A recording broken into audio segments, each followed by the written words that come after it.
我们今天也非常开心，也非常荣幸，为各位邀请到的是荣获多项国际知名建筑奖肯定的泰国知名的建筑师，同时也是 DBALP 建筑师事务所的创办人 Duangrit Bunnag。那今天所主讲的主题是 The Gem Factory: A Creative Journey. So now, ladies and gentlemen, let's give a warm round of applause to welcome Mr. Duangrit Bunnag. 请掌声欢迎 ，Welcome.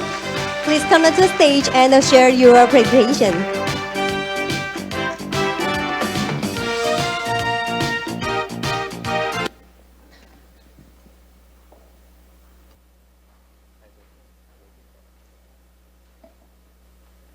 All right.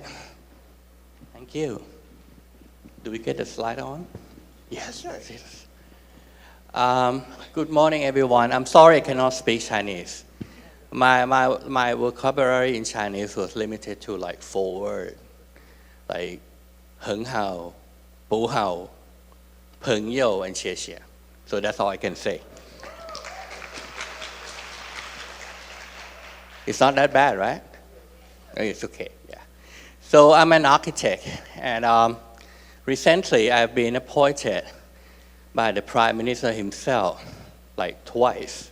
Actually, along with my friend here, Kun Somsak from Thailand, also we are appointed as a committee to something very important. I had to read this, to be appointed as a director of National Soft Power Strategy Committee, and I'm also a chairman of steering committee on design industry. So I try to make myself more important. But beside that, I'm an architect, and my whole life have been working as an architect for like almost 30 years. I'm going to show you some of my work, actually most of my work, in about 6 minutes, so you might want to have a look at that.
จริงๆแล้วโดยอัตโนมัติพวกคุณถูกสร้างมาเพื่อสร้างคุณเข้าใจประโยคนี้ไหมคุณถูกสร้างมาเพื่อสร้างบางสิ่งบางอย่างใหม่ๆ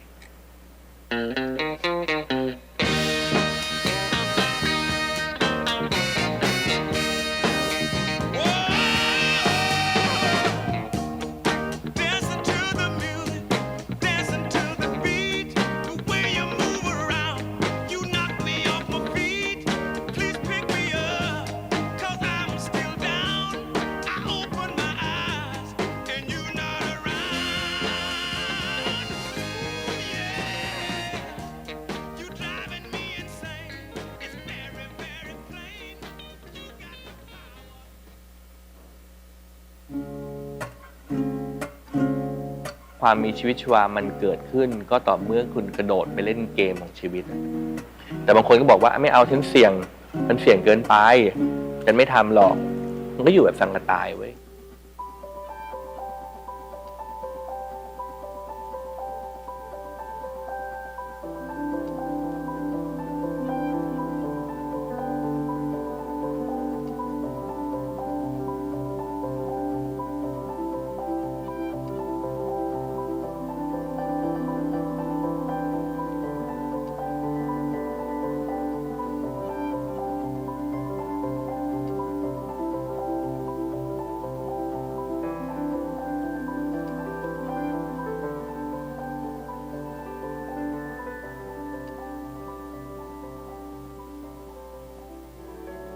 บางคนก็ตอนเด็กๆอาจจะคิดว่าสักวันหนึ่งฉันจะเป็นแบบนี้เป็นแบบนั้นแล้วพอถึงจุดนั้นจริงๆก็ไม่ได้เป็นเพราะว่าที่ผ่านมาไม่ได้พยายามเต็มที่ให้มันเป็นเผลออีกทีนึงก็50แล้วอะชีวิตกำลังผ่านไปแล้วอะแล้วเขาก็เริ่มรู้สึกว่าฉันไม่ได้ไปถึงจุดนั้นชีวิตแล้วนะแล้วเขาบอกโอเคฉันอยู่ตรงนี้ก็ได้ยอมแพ้ so wonderful มันก็ทำให้เขาแบบหมดไฟเขาก็ไม่อยากทำอะไรใหม่เวลาเราไปทำอะไรบ้าๆบอๆเขาด่าเราอีกคือแบบว่าจะเสี่ยงไปทำไมไม่อยู่พักผ่อนแก่แล้วนะเราบอกมึงก็แก่มึงไปกูไม่แก่ด้วยมึงไม่ต้องทำ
อยากตายแบบแบบว่าไอ้หมอนี่ไม่ใช้ชีวิตสุดเหวี่ยงเลยเว้ยมันสนุกเต็มที่เลยมันเทคริสนะแล้วมันก็ล้มเหลวหลายครั้งหลายโหนเลยแล้วมันก็ลุกขึ้นมาใหม่แล้วมันก็ล้มเหลวอีกมันก็ลุกขึ้นมาใหม่อีกมันเต้นรำอ่ะมันสู้มันสนุกกับมันอ่ะรู้สึกว่าไอ้หมอนี่มันสนุกกับชีวิตซะเหลือเกินมันตายชีวิตมันใช้คุ้มนะเว้ยผมอยากตายแบบนั้นเว้ยWell, I'm not dying yet. Today, I want to talk to you about something which is very important. You might have heard about this word, follow your dream. The thing is that the word or the phrase, following your dream, is a trap. Or you might have heard it in another term, like follow your passion. It's also a trap. The thing is that to follow your dream is actually make you doing things that you wanted to, which is not necessarily working, right? Because sometimes you are wanting to do something that you are not living in that context. That is very important. I mean, you want to be something or someone, but you're not in the context of producing thing as such, or producing your life as such. So that is the worst trap ever. I think I lived through so many generations of people, of life, right? I'm actually 58 years old, so I'm not that young. So I lived through the notion of life on so many periods of time. At one period of time, people think that follow your dream is an issue. You know, you have to follow your dream. You follow your passion. And a lot of people in that generation who follow their passion, they didn't survive. Because passion doesn't exist in the context. So what I'm thinking is to follow possibilities. So when you create a possibility for yourself and your life, I mean, you are creating the possibility within the context of what exists. And that is a big difference, okay? So what I will show you right now, I mean, next, is a project that is so valuable to my life. And I follow possibility. It's not what I want. I mean, I didn't want to do it, but there is a possibility of doing it. So I did it, okay? So if I actually try to make you understand the idea of the possibility, maybe this diagram will show you well, okay? So when things happen in your life, you know, think about that as a context, as a piece of dot. You in the back, you saw the dot, right? You see the dot, right? The white dot, you see in the back? Yeah, okay, good. So this is like 2 dot, 3 dot, and 4 dot. So this is a context, okay? And when the context of your life happens, okay, if you embrace it not fully, you will see the shape of possibility in one form. In this case, you see something like, what do you call it? Like rectangular? No, it's not rectangular. It's like form, like 4-side form, okay? And when you embrace more context in your life, your possibility change to 5-point form, okay? You will never know, you know, what is the possibility really. One day you think it's like 4, next day it could be 5. But what about if you live through life and let embracing yourself through that context, you know, through the times.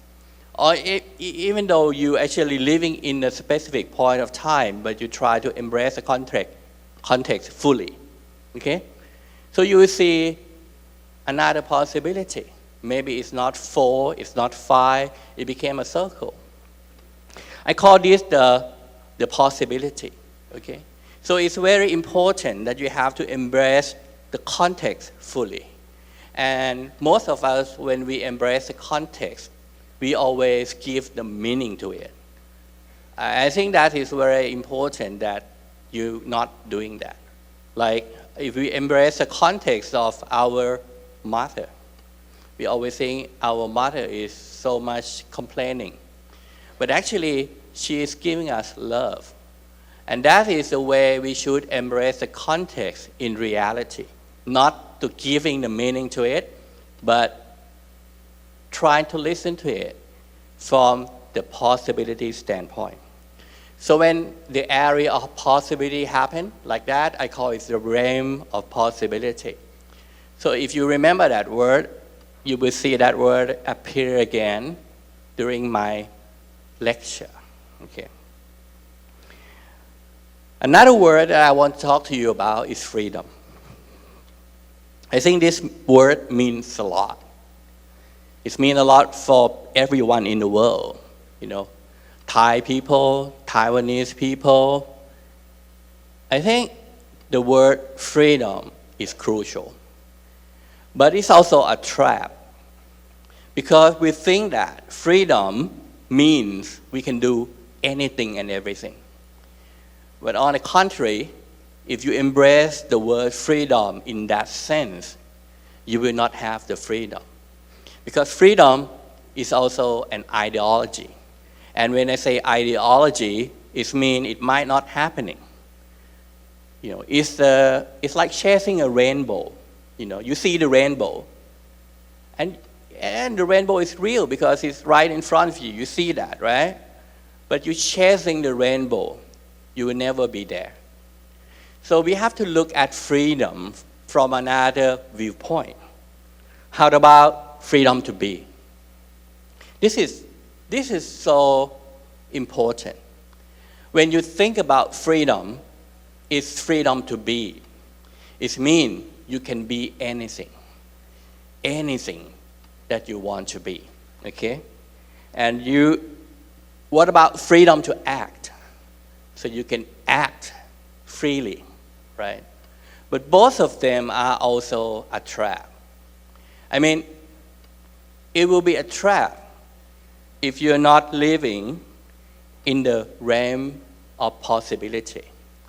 So when you think about freedom, perhaps it's not about free, but you have a freedom to be, freedom to act in the realm of possibility. So I think I'm trying to actually hypnotize you with that, okay? Now we're going to talk about the project. The Jam Factory is a very important project of my life. And I think it changed a lot. I think we started out almost 12 years ago. I think it's 2012, okay? And the Jam Factory lasts for almost 10 years, okay? This is Bangkok. I think the Jam Factory is somewhere in the middle. You don't see the dot. But if you see, Bangkok has two sides, right? It's a river in the middle, and the Bangkok side is on the right-hand side, and the Thonburi side is on the left-hand side. I mean, most of both of the territory is called Bangkok altogether. But the Jam Factory is actually on the Thonburi side, which considered to be like what you call it underdog, you know, like a least preference area of Bangkok. So when you talk to people of Bangkok about Thonburi, they will think that you are a little bit less than the other side, which I don't believe is true.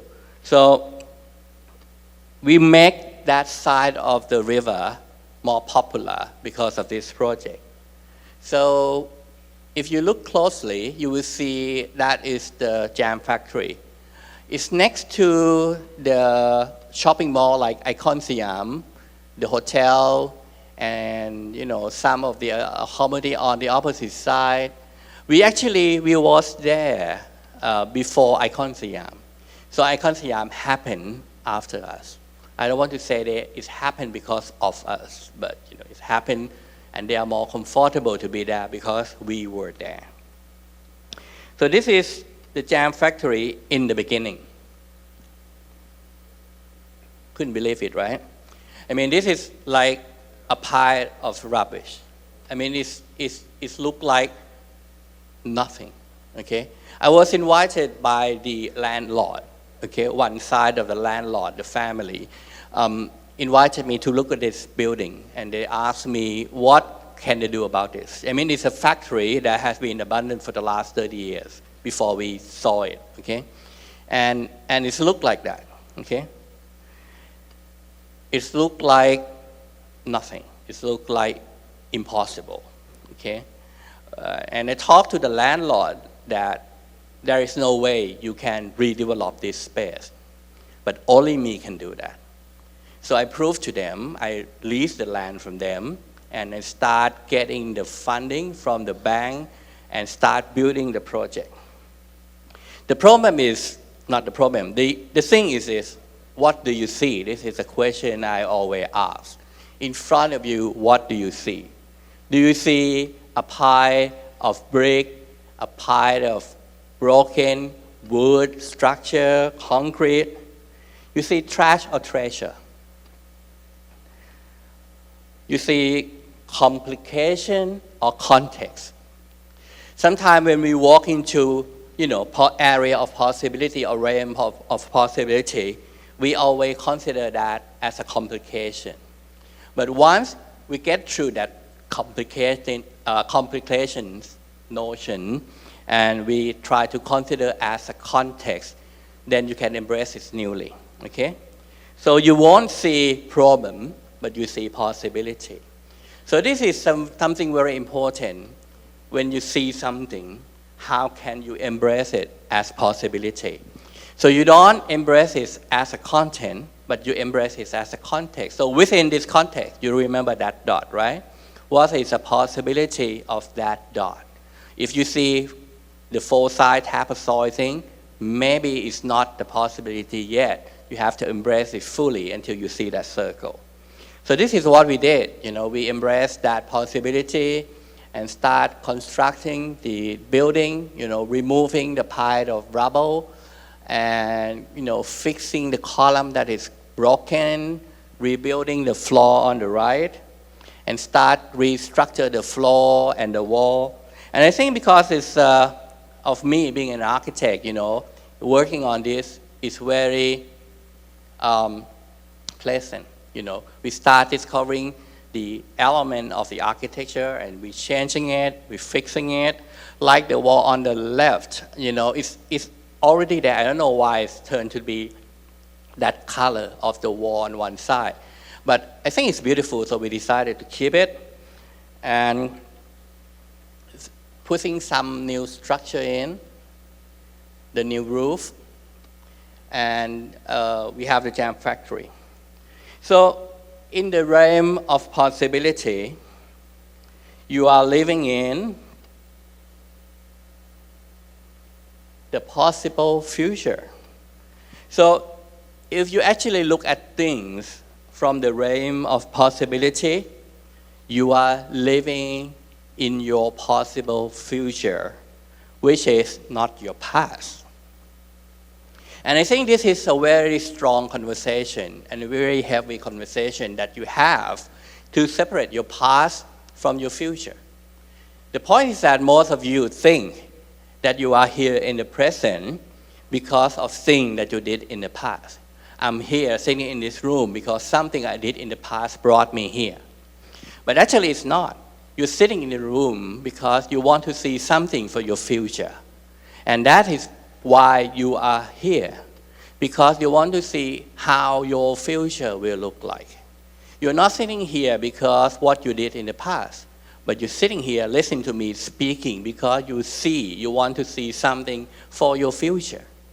So technically, your life is created by your future, not by your past. The same thing with your project. I mean, maybe you came from the certain type of the family, you came from the area of the city that you were living in. It doesn't mean why you were here. It doesn't mean your future. It's the future that you're creating that is very important. So you're creating the future so you can live in the present. Does that make sense? I don't know. So this is you. Okay, so this is you. And that is a side of you that you can see, okay? And what you do in your life is you try to add things in your life, okay? Like education, experience, whatever, okay? Just to make sure that you feel bigger, like that, like that dotted line. So, and that is a burden of your life. You've been so tired, you've been very tired bringing things into your life to create your bigger you, So you can do more, right? You learn more in order to do more, right? And that seems to be an endless burden of your life. Now, the thing is this, that is not true. I mean, you are already big. From the beginning, imagine when you are 7 years old, you dream big, right? When you're younger, you have a dream of being an astronaut, being a superhero, being something really big. So you dream big from the beginning of your life. You always have that dream. But something happened in your life, The teacher asked you in front of the classroom and you gave her the answer, and your answer is wrong. So you were so ashamed about that. And that's a big dot in your life. And this thing happened, all the time in your life. It keeps popping up. And that is making you feel small. So in order to do something so big in your life, like business or whatever, it's not about trying to add more into your life, but trying to remove things that prevent you from being big. Like, leave that in the past.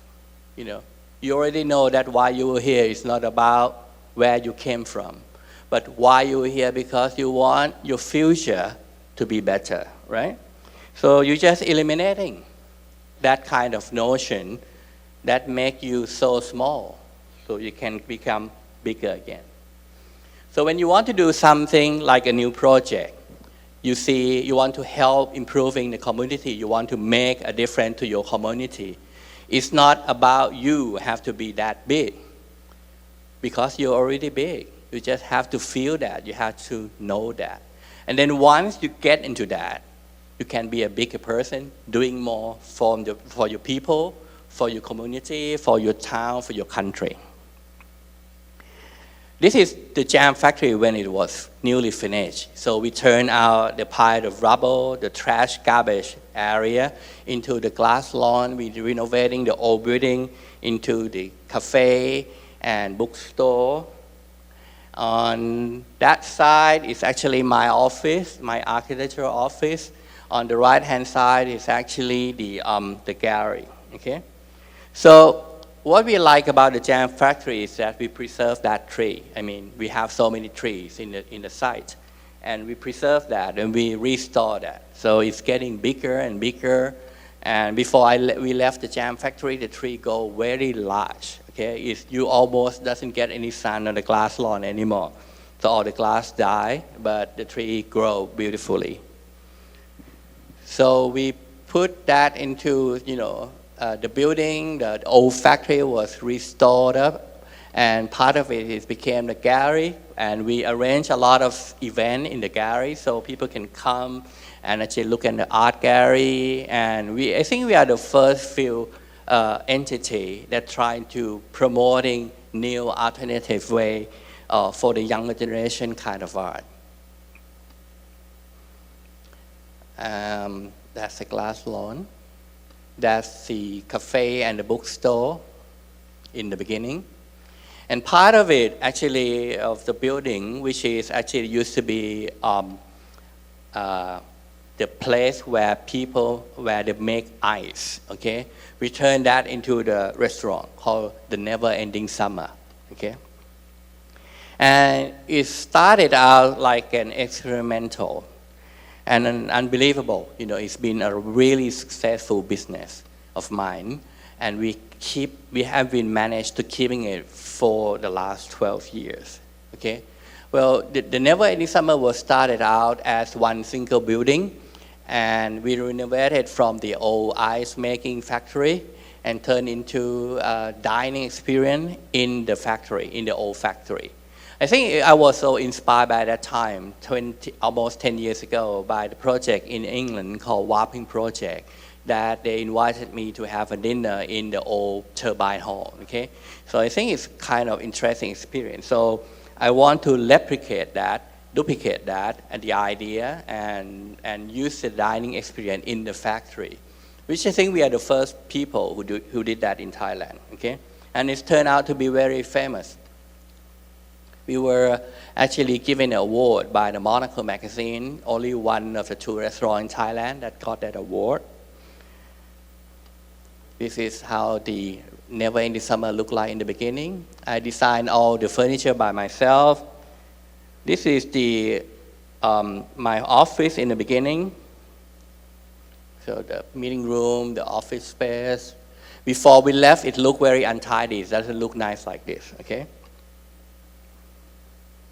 So that's inside of our office. That used to be my desk in the beginning. You saw that a bit of that in the video, okay?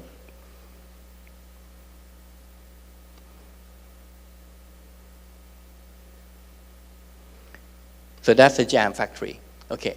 Apart from the art gallery, we also actually working on so many other things like bookstore, cafe, exhibition and things, okay?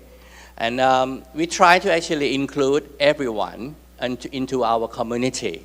And it makes the Jam Factory a very vivid community at that time. So we're starting the conversation of renovating the old factory and turn into the community. We don't want to call it a creative space, but people call into that notion that we are a creative space. And I think that is a very responsible notion. A creative space for us is an empty space, be able, allow people to create something on that space. But it has to be enough to inspire people to do things, like music event and things, okay? I think one of the most important thing we did in the Jam Factory is the market. And we did this market like a weekend market we call the NAC market. And we invited community, people to sell things, and we don't charge them that much, for the area of this booth thing. But it became significantly important at that time, and it inspired other people to do the same thing. I remember we started out like maybe 10, 12 years ago. Not many market was available at that time. There are some like few farmer market things, but not much like what you call the up-to-date kind of market product. So this is what we created, and it became very embraced. I mean, it was very well embraced by people of Bangkok, like foreigner and Thai people. They love it, and they come to actually spend the weekend with us. Okay, so I think the idea of the Jam Factory is like a place. Like I remember one of the words that one of you mentioned is to creating a place, which I think is very important. How can you create a place? A place will not be a place without people. And people will come to you when they can create something, right? If you have everything laid out in a piece of paper, you write everything fully. Nobody can write more. It's not about creating. So it cannot be a creative space with something already fully written. It will be a creative space when you leave a space for someone to think about creating something new. And from the market, we're also doing art, okay? We're working on the art exhibition called Art Ground. And Art Ground we have been doing for 4 years. This is the one from the last one that we did.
So the idea of the art ground is this, we invite people, the artists, to come. We divide it into 3 groups of artists. The first one will be like the artists that we think they are great. I mean, they already established themselves.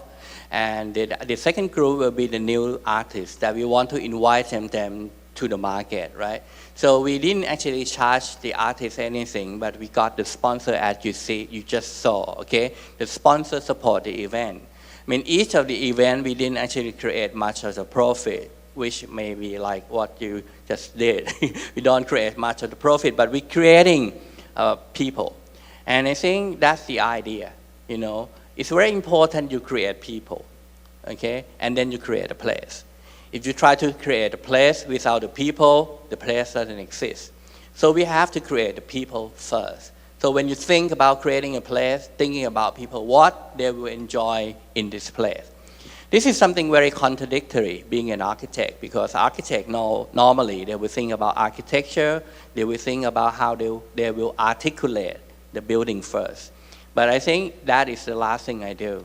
I think what we're thinking is if we were to create this building, how can people participate in that building? So the people come first, and then we have the place.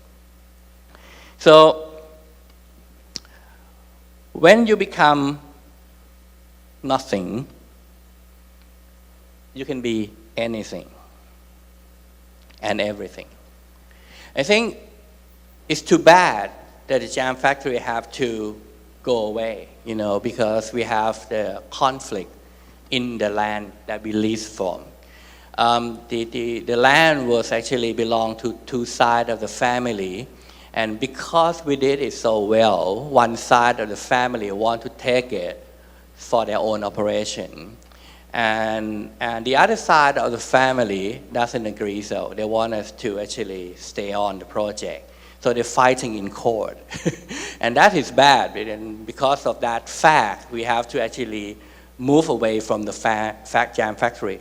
We hope temporary, okay? But if you go into Bangkok right now, you won't find the jam factory.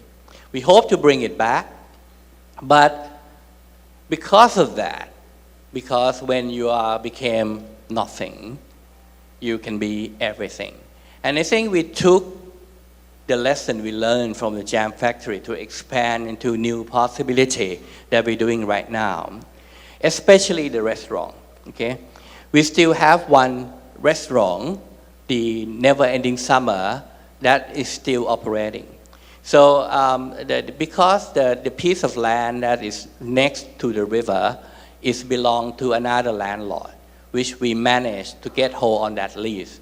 So we're still operating one restaurant on that venue. And my colleague here, Kun Nishikan, is actually managing that. So if you want to make some booking, go to her, okay?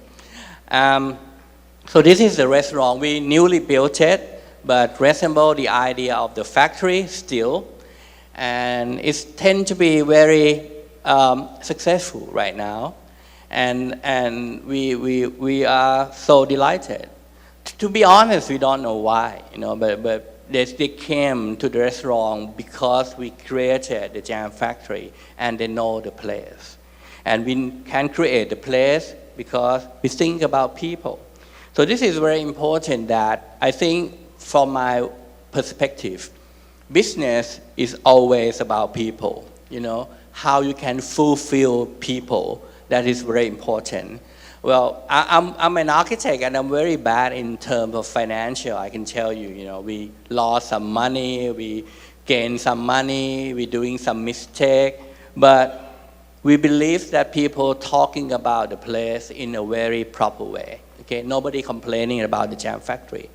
Instead, a lot of people try to repeat that success in so many parts of the Bangkok. And I think we are very proud of that. We're spawning the idea and people embrace the idea and they're trying to recreate a similar entity, similar places like what we did. So this is the restaurant that is still in operation.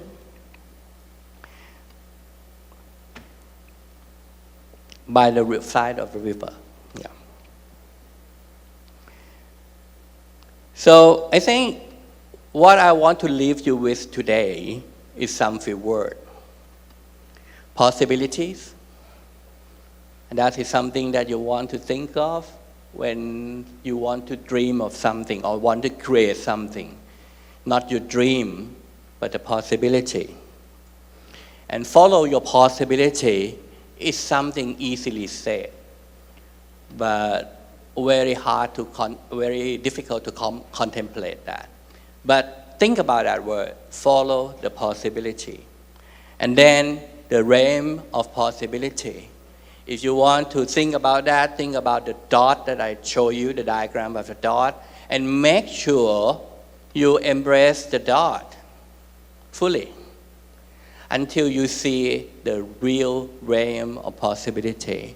Most of you will stop when you're collecting 4 dots or 5 dots. But remember, there might be thousands of dots for you to embrace. So you have to embrace more until you see the realm of possibilities, like huge area, the kingdom of possibility, if you want to call. So you follow that, okay? You follow your realm of possibility once you're creating it. And this is a trick. When you talk to people around you, you don't tell them what you will do, but you show them this realm of possibility. You show them the kingdom of possibility. You show them what it will be in the future. It's not important on what you will do, but you have to show them that whole realm of possibility. And this following the realm of possibility is an expedition. When I say it's expedition, because it has a certain objective that you have to walk to. You have to walk toward to. Like what we did in the jam factory is an expedition, but like any expedition, it's endless. Okay, so it's very difficult to call it an expedition because once the expedition finishes, it's likely to end. But your life and your possibility that you're living in is an endless expedition. Or maybe you can call it a journey. Think about the whole thing in your life, the business you do, the thing that you do, whatever it is, as a journey. Because you will continue doing that, until you die. You can lie yourself about retiring, but you never do. You will keep on working, doing, creating, okay? But make sure that your journey inspires others. That is the only successful thing in your life. It's not about money. It's about inspiration. Because inspiration is something you can transcend to the next generation. And that is your legacy. If you cannot transcend that, if you cannot inspire other people, that's the end. Your life finished with that. But imagine if you can transcend, if you can if you can pass on that wealth, the legacy that you have as an inspiration to other people, that is how you will live forever. It doesn't matter when you die. People talk about the thing that inspire them, and they talk about you. So that is a very important thing that I want you to live with you today. And remember, the journey will keep us alive. That journey that inspires other people will keep us alive. And it will keep you alive. And that is very important, that you have to live that life fully. Alive, exciting, inspiring. And that is something I want to leave you with today. Thank you so much. Thanks to Mr. Duangrit Bunnag for the wonderful sharing. And please stay on the stage. I think before we take a break, we should take a good photo for this wonderful moment. So once again, I want to invite all the speakers come onto the stage.